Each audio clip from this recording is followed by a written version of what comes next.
Assalamualaikum warahmatullahi wabarakatuh. Kami dari tim pengabdian kepada masyarakat yang berjudul Pemanfaatan Literasi Lingkungan dan Komunikasi Persuasif dalam Pengentasan Stunting melalui buku Saku Gizi bagi Keluarga Petani di Desa Masjid Batangkuis. Adapun tim pelaksananya yaitu yang pertama Ketua Profesor Dr. Dwi Widayati M.Hum dari Prodi Sastra Indonesia Fakultas Ilmu Budaya. Kemudian Winnie R. Etumanggor, SKM MPH, saya sendiri dari Prodi Kesehatan Masyarakat, Fakultas Kesehatan Masyarakat. Kemudian ada Emma Marcella, SSI MSI, dan Latifah Yusri Nasution, SS MSI dari Prodi Sastra Indonesia, Fakultas Ilmu Budaya. Hari ini kami akan memberikan edukasi terkait dengan stunting, yang mana kami edukasi kepada masyarakat melalui buku Saku Gizi untuk keluarga petani. Seperti yang kita ketahui, untuk stunting paling utama yaitu pencegahan.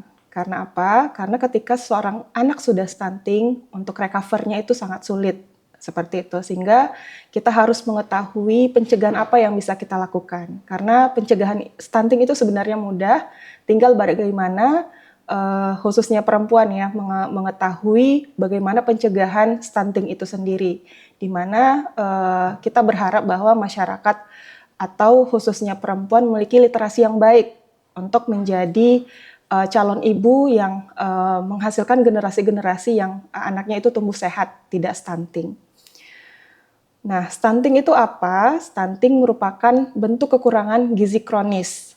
Kalau kita ketahui bersama, stunting biasanya identik dengan pendek. Iya benar, ya. Stunting itu nanti pertumbuhan anak itu akan menjadi pendek. Kenapa? Karena pertumbuhannya itu kurang gizi, seperti itu. Secara fisik, menurut WHO, balita stunting akan memiliki tinggi badan di bawah standar pertumbuhan anak normal seusianya. Nah, kalau kita lihat misalnya usia 5 tahun, menurut WHO itu usia 5 tahun memiliki tinggi badan 110 cm. Tetapi ketika anak berusia 5 tahun mengalami stunting atau pendek, maka itu tingginya biasanya kurang dari 100 cm. Dan apabila anak tersebut menderita stunting berat, maka itu berat badannya biasanya lebih kurang dari 96 cm ke bawah, seperti itu. Nah, anak-anak memiliki potensi pertumbuhan yang sama sampai usia 5 tahun, terlepas dari mana mereka dilahirkan. Tetapi ketika dia sudah stunting, maka itu akan sulit kita obati seperti itu. Makanya seperti yang kita sampaikan di awal, pencegahan merupakan salah satu tindakan yang sangat baik untuk mencegah agar anak-anak Indonesia itu tidak stunting. Nah, kita perdalam lagi bahwa stunting ini merupakan kondisi gagal tumbuh, ya, karena tadi kekurangan gizi sehingga anak itu akan gagal tumbuh akibat kekurangan gizi kronis. Ya, nanti akan kita lihat bagaimana sih gizi yang harus dipenuhi anak-anak. Karena untuk pemenuhan gizi ini tidak hanya ketika dia lahir saja, bahkan ibu saat remaja itu harus kita lihat kondisinya, karena remaja putri itu merupakan calon ibu yang tentunya nanti akan melahirkan balita. Kemudian kekurangan gizi terjadi sejak bayi dalam kandungan dan pada masa awal kehidupan setelah lahir, tetapi baru nampak ketika anak berusia 2 tahun. Ya, jadi ketika kita mengetahui seseorang anak itu terkena stunting itu ketika biasanya usia 2 tahun. Apa saja penyebabnya? Nah, penyebab ini multidimensi. Apa artinya? Maksudnya adalah banyak faktor yang mempengaruhi anak-anak itu bisa tumbuh menjadi stunting. Yang pertama, praktek pengasuhan yang tidak baik. Ya, praktek pengasuhan tidak baik ini seperti yang kita sampaikan di awal, itu sejak remaja putri, kemudian dia akan menikah, kemudian ketika hamil, dan ketika anak lahir. Ya, itu merupakan praktek pengasuhan yang harusnya baik, ya. Sehingga salah satu faktornya tadi ketika proses-proses pada fase-fase tersebut tidak baik, maka kemungkinan anak bisa lahir dengan kondisi yang beresiko tinggi untuk stunting. Contohnya apa? Misalnya ketika remaja putri gitu ya, dia anemia kronis. Nah, itu nanti ketika kalau tidak diatasi, jadi kalau masih pada masa remaja, itu masih bisa kita intervensi, masih bisa kita perbaiki remajanya menjadi tidak anemia misalnya. Kemudian ketika dia seorang ibu mau hamil ya, ketika menikah kemudian akan terjadi proses konsepsi, maka calon ibu hamil itu biasanya akan mengonsumsi banyak asam folat, zat besi dan sebagainya. Apalagi ketika sudah masuk fase kehamilan, maka ibu-ibu yang literasinya yang baik, dia memiliki pengetahuan yang baik tentang stunting, maka dia akan konsultasi setiap bulan mengecek kandungannya seperti itu untuk memenuhi gizinya tentunya dan juga melihat kondisi bayinya apakah berat badan janin yang dikandungnya itu sudah memenuhi atau tidak seperti itu. Dan kemudian ketika baru lahir 6 bulan pertama apakah ibunya memberi ASI eksklusif atau tidak. Nah, jadi nanti kita lihat ya. Jadi memang komprehensif dari remaja, hamil sampai dia melahirkan seperti itu. Yang kedua, terbatasnya layanan kesehatan, termasuk layanan antenatal care. Jadi antenatal care itu ketika masa hamil gitu ya, sangat terbatas. Padahal sebenarnya puskesmas saja, jika suatu daerah ada puskesmas, insya Allah itu layanan kehamilan itu pasti cukup baik seperti itu. Tinggal bagaimana apakah fasilitas kesehatan di suatu daerah itu cukup atau tidak, apakah ada puskesmas atau tidak. Karena puskesmas saja itu sudah cukup, karena mungkin sebagian orang harus ke dokter anak, nggak seperti itu. Puskesmas saja itu sudah cukup menjamin agar ibu hamil pada daerah tersebut itu dalam kondisi yang baik, karena di puskesmas itu ada program-program khusus untuk ibu hamil dan juga balita. Yang kemudian ketiga, kurangnya akses ke makanan bergizi. Nah, kurangnya akses makanan ke gizi ini mungkin ada beberapa faktor ya, ekonomi ya, atau ekonominya sudah baik tetapi dia tidak peduli gitu ya. Jadi ketika anak yang baru lahir, ibu hamil, remaja kurang gizi, maka akan berdampak pada bayi yang akan dilahirkan. Kemudian yang keempat, kurangnya akses ke air bersih dan sanitasi. Nah, ini faktor yang sangat dominan juga walaupun tidak langsung gitu ya. Artinya apa? Ketika suatu masyarakat dengan kondisi sanitasi yang buruk, berarti dia akan memiliki akses air bersih itu tidak baik. Jadi ketika dia konsumsi air tersebut dan kemudian dia terjadi diare, khususnya misalnya nanti pada balita gitu ya, maka balita itu akan dehidrasi. Ya, diare kemudian dehidrasi. Nah, itulah yang menyebabkan gizi pada anak akan menurun. Nah, itu bisa juga menyebabkan anak menjadi kurang gizi. Nah, kalau kita lihat lagi ya tadi praktek pengasuhan yang tidak baik, contohnya kurang pengetahuan tentang kesehatan dan gizi sebelum dan masa kehamilan. Ya, berdasarkan data Susenas, 55% dari anak usia 0 sampai 6 bulan tidak mendapatkan ASI eksklusif. Padahal ASI eksklusif ini sangat penting sekali, gitu ya. Sangat penting sekali, banyak sekali gizi dan bahkan 6 bulan pertama itu memang bayi harus mendapatkan ASI eksklusif, tidak boleh mendapatkan makanan tambahan apapun, ya. Jadi ASI eksklusif itu merupakan makanan yang memang dibutuhkan anak usia 0 sampai 6 bulan. Tidak ada makanan yang lain kecuali ASI eksklusif dari ibunya sendiri. Makanya ketika anak-anak mendapatkan ASI eksklusif, insya Allah itu gizinya juga akan terjaga karena kandungan ASI eksklusif itu banyak sekali gizi yang ada di dalamnya seperti itu. Termasuk antibodi yang tentunya ini bisa meningkatkan antibodi anak sehingga ketika terjadi infeksi dia tidak akan tidak mudah sakit seperti itu. Kemudian 1 dari 3 anak usia 6 sampai 23 bulan tidak menerima MPASI yang tepat. Jadi MPASI itu apa? Jadi ketika anak sudah berusia 6 bulan ke atas, maka selain ASI, anak-anak juga akan diberikan makanan tambahan, gitu ya. MP itu artinya makanan pendamping gitu ya. Jadi selain ASI, anak juga akan mendapatkan makanan pendamping yang tentunya ini juga sesuai dengan usia anak. gitu ya. Nah kalau kita ke puskesmas atau ke posyandu itu kita akan dapat buku pink ya. Jadi pemerintah sendiri juga sudah membekali sebenarnya masyarakat untuk mengetahui apa saja sih makanan yang bisa dimakan anak-anak mulai dari 6 tahun ke atas. Nanti biasanya diberi fase ya 6 bulan sampai 12 bulan, 12 bulan sampai 18 bulan dan seterusnya.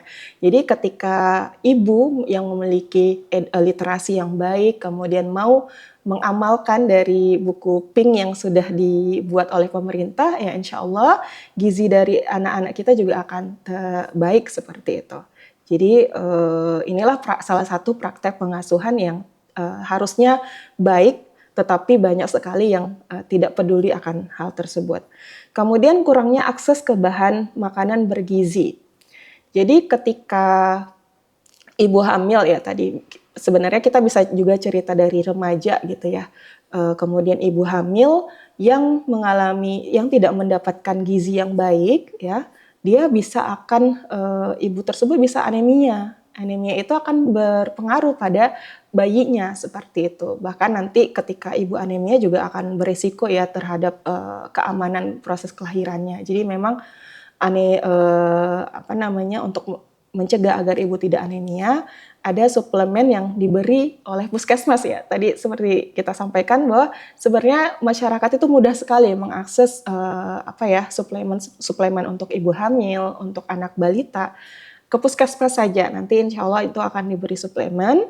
Tapi bagi orang yang mungkin lebih nyaman gitu ya ke dokter kandungan ya silakan saja. Tapi paling tidak untuk mengcover seluruh masyarakat Indonesia, sebenarnya pemerintah sudah menyediakan itu di puskesmas. Jadi bagi sebuah ibu-ibu ya ketika sudah merencanakan kehamilan, kemudian hamil, silahkan saja selalu konsultasi ke puskesmas. Ya, di sana akan ada bagian KIA atau kesehatan ibu anak dan nanti akan dipantau. Kita akan diberi buku ya, biasanya itu warna pink, itu akan dicatat berapa misalnya berat badan ibunya, lingkar tangan ibunya, dan sebagainya.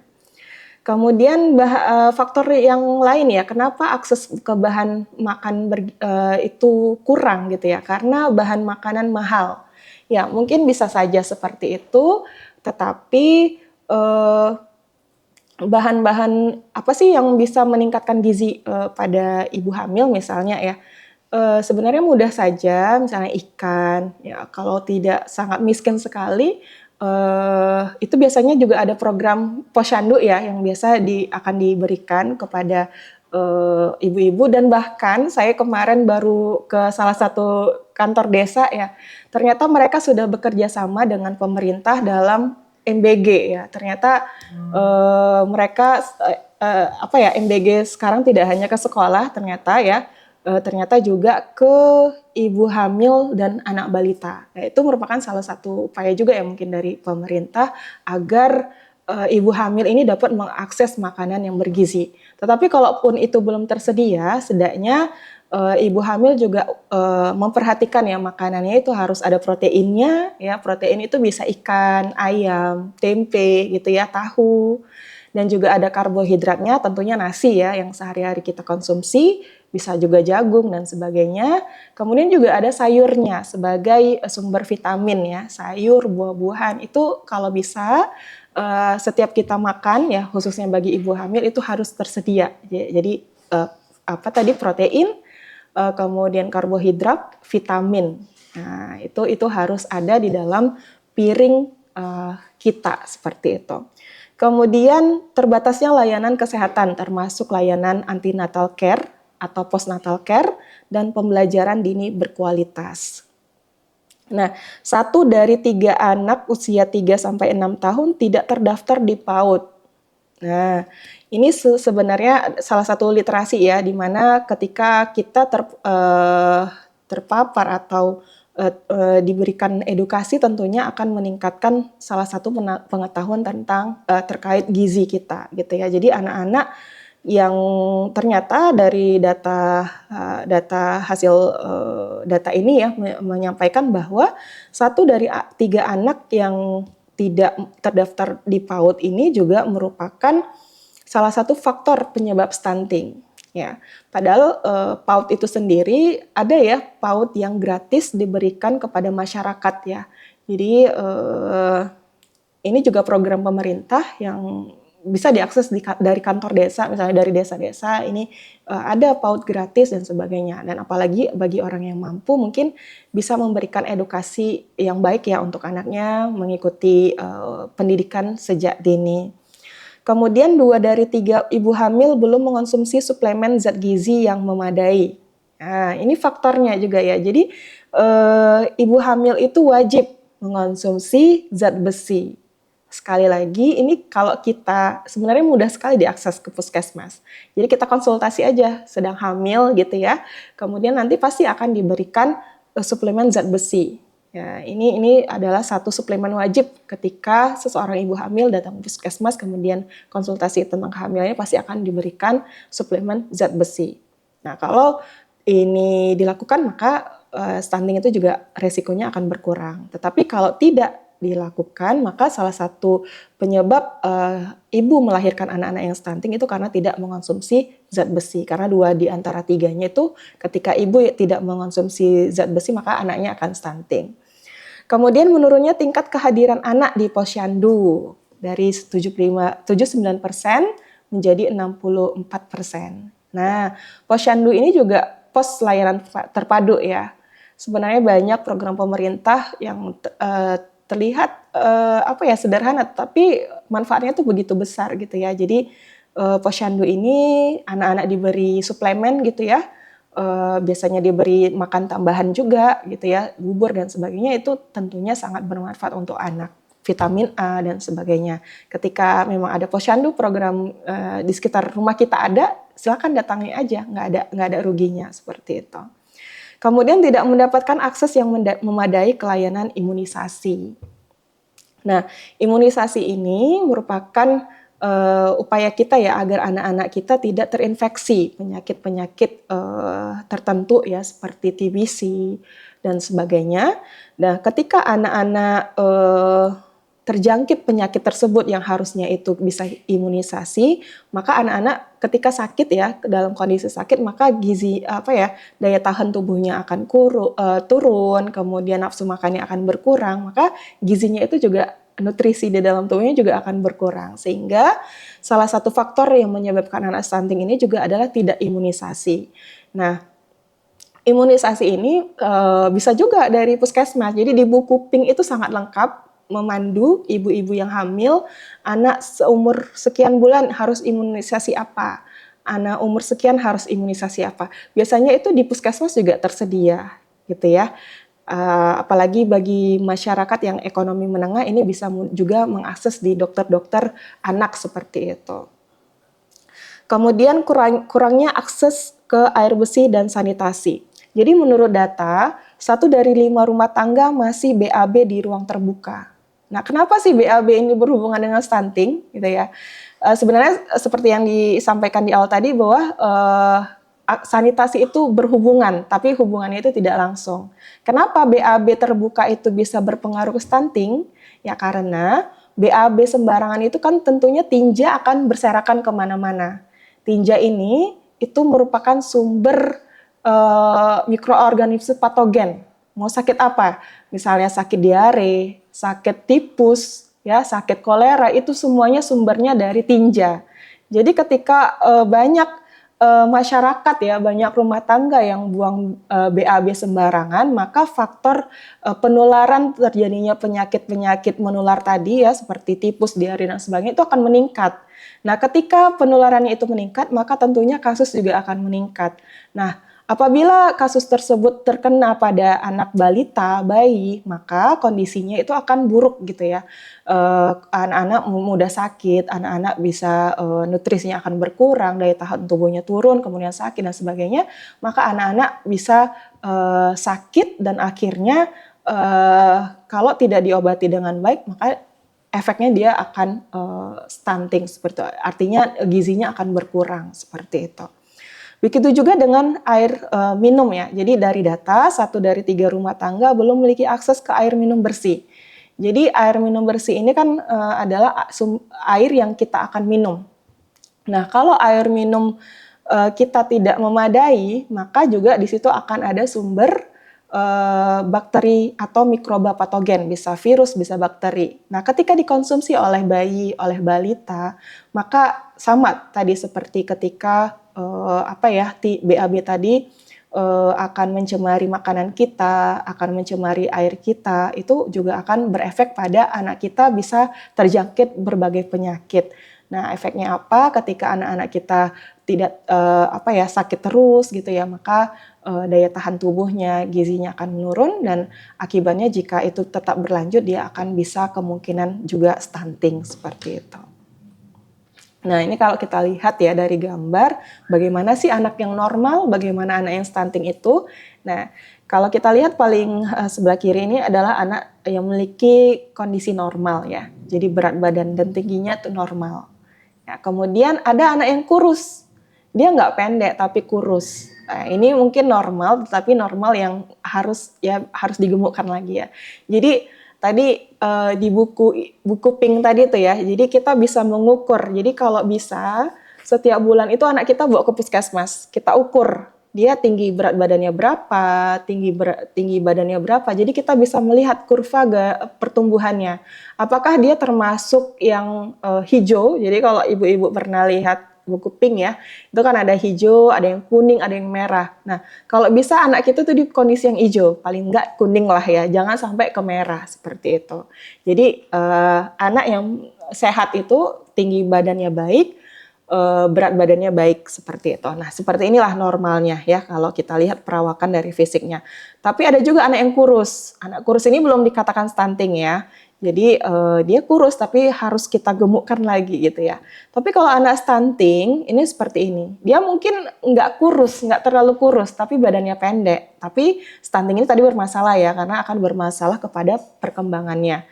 Tapi ada juga anak yang stunting juga kurus. Nah ini yang memang harus diperhatikan. Tapi stunting saja memang harus kita perhatikan. Apalagi anak yang udah stunting tapi dia kurus juga gitu ya. Berarti benar-benar dia malnutrisi seperti itu.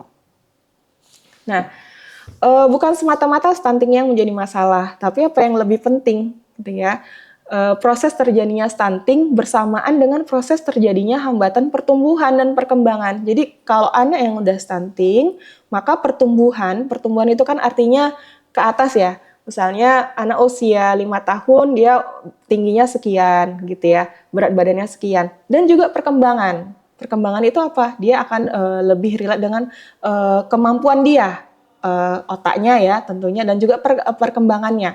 Misalnya anak yang usia 5 tahun udah bisa megang pensil, atau misalnya anak yang di buku pink itu juga ada ya ibu-ibu. Jadi buku pink itu lihat kembalilah di rumah, perkembangan anak itu bisa dilihat. Anak 6 bulan misalnya udah bisa genggam tangan, udah bisa ngoceh, itu namanya perkembangan ya. Udah bisa ngomong 1 kata, 2 kata, nah itu namanya perkembangan. Ya.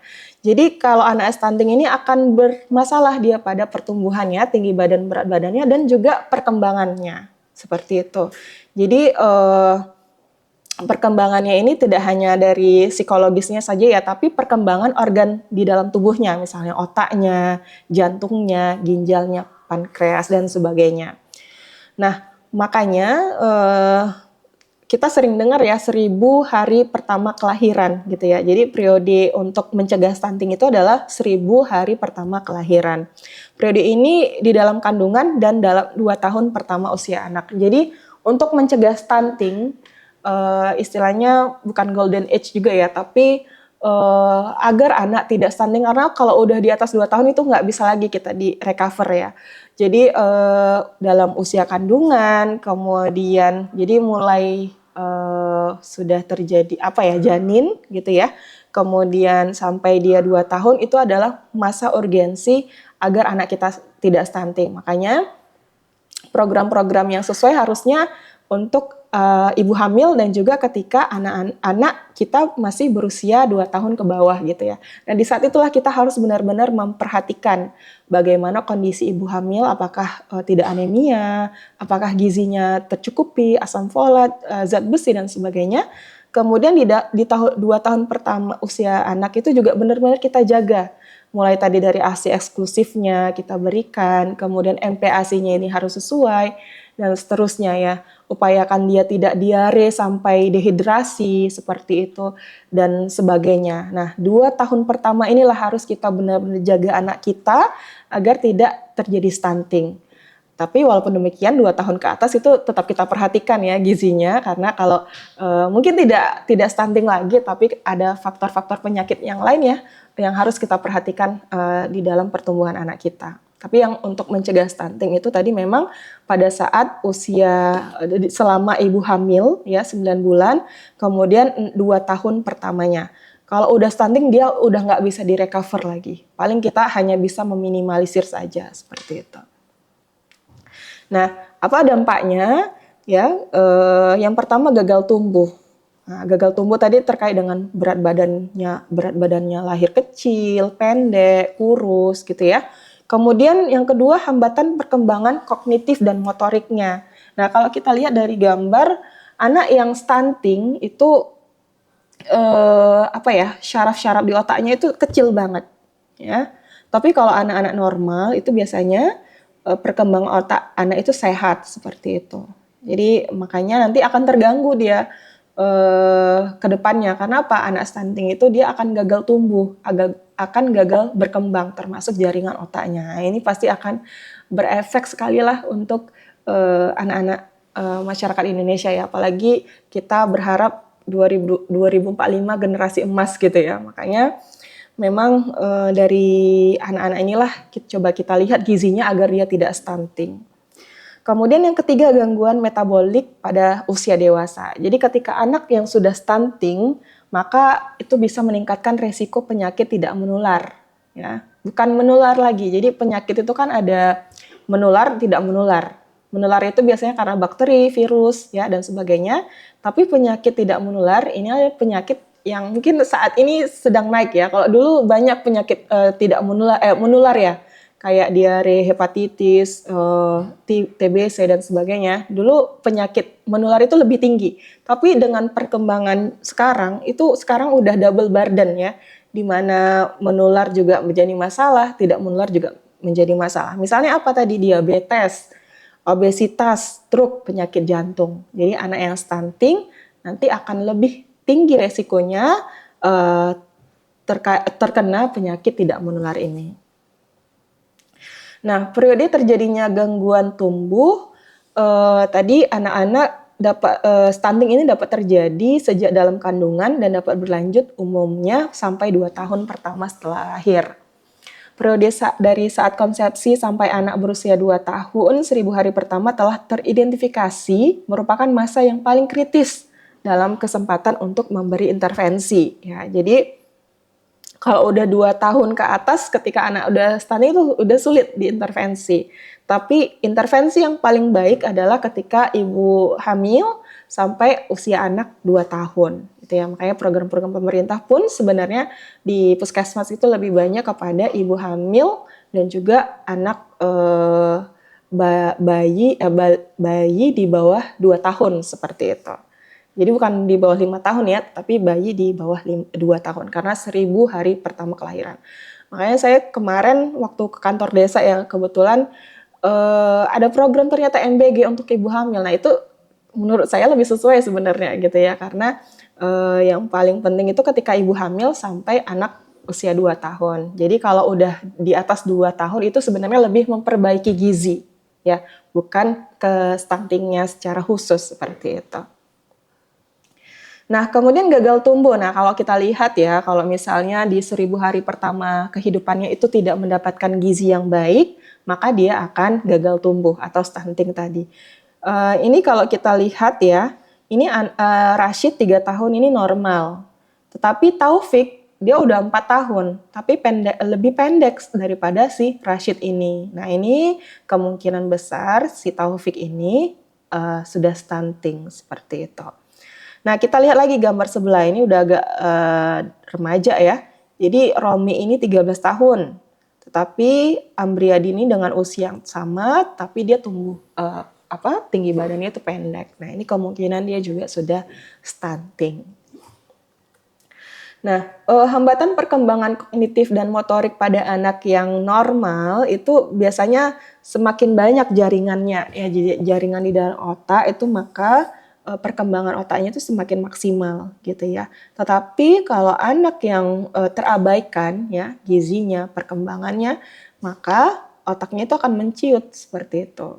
Ya, makanya tadi stunting akan berpengaruh kepada otak, perkembangan otak, sementara otak ini sangat penting ya untuk perkembangan anak itu sendiri. Kemudian apalagi dampaknya pada saat dewasa maka mudah terkena diabetes, obesitas, stroke jantung. Gitu ya. Itu adalah dampak ketika anak-anak yang stunting sampai pada saat sudah dewasa. Cegah stunting itu penting ya. Tadi mungkin kurang lebih kita sudah coba menyampaikan apa sih pencegahannya ya.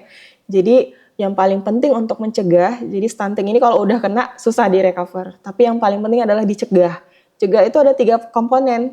Yang pertama pola asuh, pola makan, air bersih, sanitasi. Nah inilah yang harus dimiliki oleh pasangan gitu ya ketika sudah siap untuk memiliki anak. Bagaimana pola asuhnya, harus mencukupi gizinya ya, dengan mencukupi gizi pada ibu hamil, zat besi, asam folat dan sebagainya, dan juga memberikan ASI eksklusif ya, berupaya berikhtiar agar ibunya bisa memberikan ASI saja, ASI eksklusif karena anak 1 sampai 6, 0 sampai 6 bulan itu nggak butuh makanan apapun selain ASI dari ibunya, karena di ASI ibunya itu sudah tercukupi semua nutrisinya, seperti itu.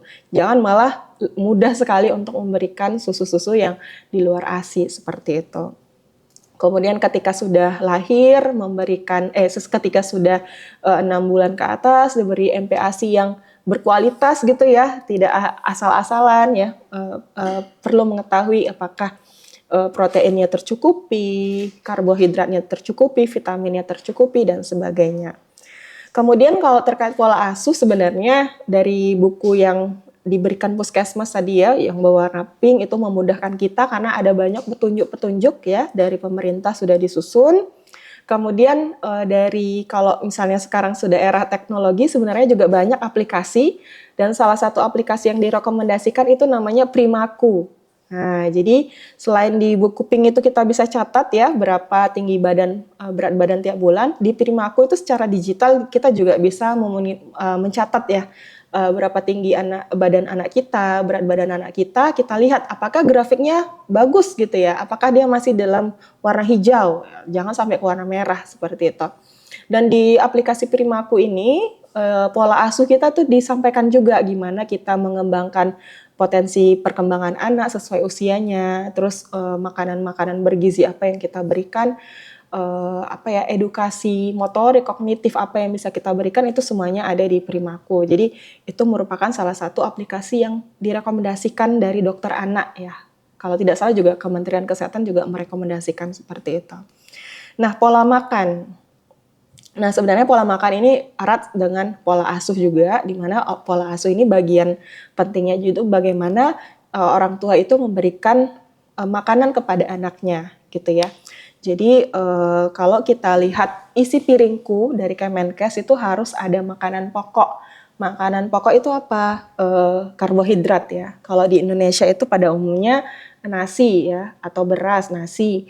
Atau bisa yang lain misalnya karbohidrat yang lain kalau misalnya anak-anak kita mau variasikan bisa dengan ubi, kentang, kemudian jagung. Nah, itu bisa juga sebenarnya ya. Jadi karbohidrat itu harus ada di dalam piringku. Kemudian sayuran. Nah, sayuran ini sangat penting untuk anak-anak walaupun sayuran di 6 bulan sampai 12 bulan itu sedikit saja itu cukup ya kalau untuk anak bayi karena semakin tinggi seratnya nanti khawatirnya BAB-nya itu semakin keras gitu ya.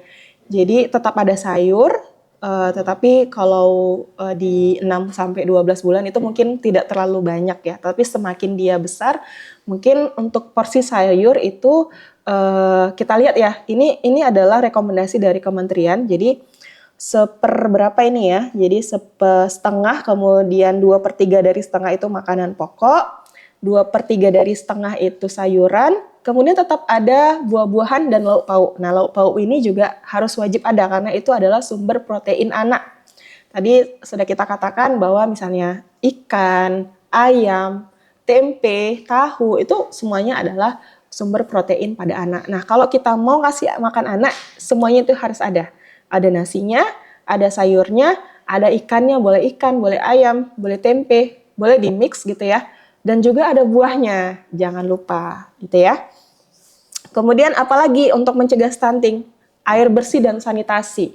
Ya, jadi sanitasi tadi sumber air bersih kita terjamin kualitasnya, bebas dari mikroba patogen, maka insya Allah anak kita juga tidak akan sakit.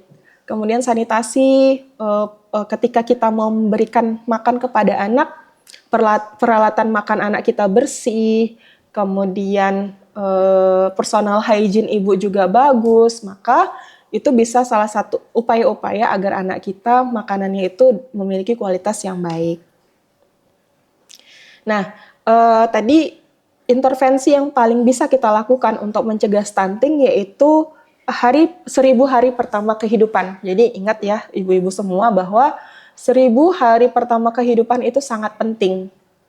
Karena kalau udah 2 tahun ke atas itu udah nggak bisa lagi diperbaiki anak kita. Jadi ketika kita hamil kemudian kita melahirkan sampai anak kita 2 tahun, maka itu sangat strict kita jaga gizinya agar dia tidak stunting. Kita pantau setiap bulan tinggi badannya, berat badannya. Kalau misalnya ada pergeseran sedikit, nah itu kita langsung konsultasi ke dokter, bisa ke puskesmas, bisa ke dokter anak. Gimana biar supaya memperbaiki itu. Jadi 2 tahun pertama itulah yang harus kita benar-benar pantau perkembangan anak kita. Tadi kalau sebenarnya pencegahan yang paling ideal itu dari masa remaja ya. Kita misalnya untuk anak-anak kita ke depannya ketika sudah remaja, kita pantau anak kita tidak anemia, ya paling banyak itu anak-anak remaja anemia. Anemia itu kekurangan zat besi ya ibu-ibu ya. Jadi kita pantau anak kita. Biasanya tanda-tanda anemia itu lemes, sering lemes gitu ya ibu-ibu. Jadi kalau misalnya kita lihat anak remaja kita anemia, itu segera kita kasih suplemen zat besi. Ya insya Allah ketika sudah diberi zat suplemen zat besi, maka insya Allah akan normal kembali. Kemudian ibu hamil. Nah, ibu hamil ini apalagi di dalam tubuhnya ada anaknya, sudah ada anaknya, maka diperhatikanlah zat besinya. Kemudian biasanya juga dokter akan memberikan asam folat dan sebagainya. Kemudian intervensi ya. Jadi ibu hamil, ibu menyusui. Nah, ketika kita menyusui juga, kita harus perhatikan zat gizi kita. Ya, tadi belum saya sempat sebut ya. Jadi ibu menyusui juga. Jadi karena kita masih memberikan ASI eksklusif terutama juga ASI ya. ASI kan kita berikan itu sampai 2 tahun ya, ibu-ibu. Jadi ketika kita masih sebagai ibu busui ya atau ibu menyusui, maka kita juga harus memperhatikan gizi kita. Kita misalnya kalsium kita perhatikan, zat besi kita perhatikan, sehingga ASI yang kita hasilkan itu juga bagus nilai gizinya yang kita berikan untuk anak-anak kita. Kemudian bayi anak 2 tahun. Nah, ini intervensi yang paling bagus ya. Jadi itu tidak jangan sampai lengah lah kita di situ gitu ya. Jangan sampai lengah. Kalau kita sudah lengah, maka nanti anak kita bisa stunting. Nah, kalau stunting itu nggak bisa lagi kita recovery gitu ya, Ibu. Oke, jadi seperti itu ya ibu-ibu. Jadi hari pertama kehamilan itu sangat penting dan ini merupakan pencegahan yang bisa kita lakukan agar anak kita tidak stunting. Dan yang paling penting apa? Literasi kita harus kita penuhi. Memang pada saat ini literasi itu mudah sekali. Bahkan ada 3 tipe orang. Yang pertama dia literasi udah banyak, tetapi dia cuek. Nah itu nggak boleh. Yang kedua literasi banyak, dia sangat melek sama digital, informasi dari internet itu sangat melek. Tetapi overwhelmed, sangat over, nah itu tidak bagus juga. Yang ketiga adalah yang di tengah-tengah. Jadi kita menyerap ilmu, kita tahu mana yang hoax, mana yang tidak, dan juga kita tetap harus konsultasi kepada nakes. Karena informasi yang banyak ini, selain kita pertama harus cari informasi yang valid dari Kemenkes, dari Primaku itu bisa, dari buku Pink, dan juga mungkin beberapa hal kita harus tetap konsultasi kepada dokter, bidan, ataupun perawat, atau ahli tenaga kesehatan seperti itu. Mungkin demikian yang dapat kami sampaikan, mudah-mudahan bermanfaat. Semoga anak-anak kita menjadi generasi emas ya, insya Allah nanti di tahun 2045. Salam sehat semuanya, cegah stunting. Assalamualaikum warahmatullahi wabarakatuh.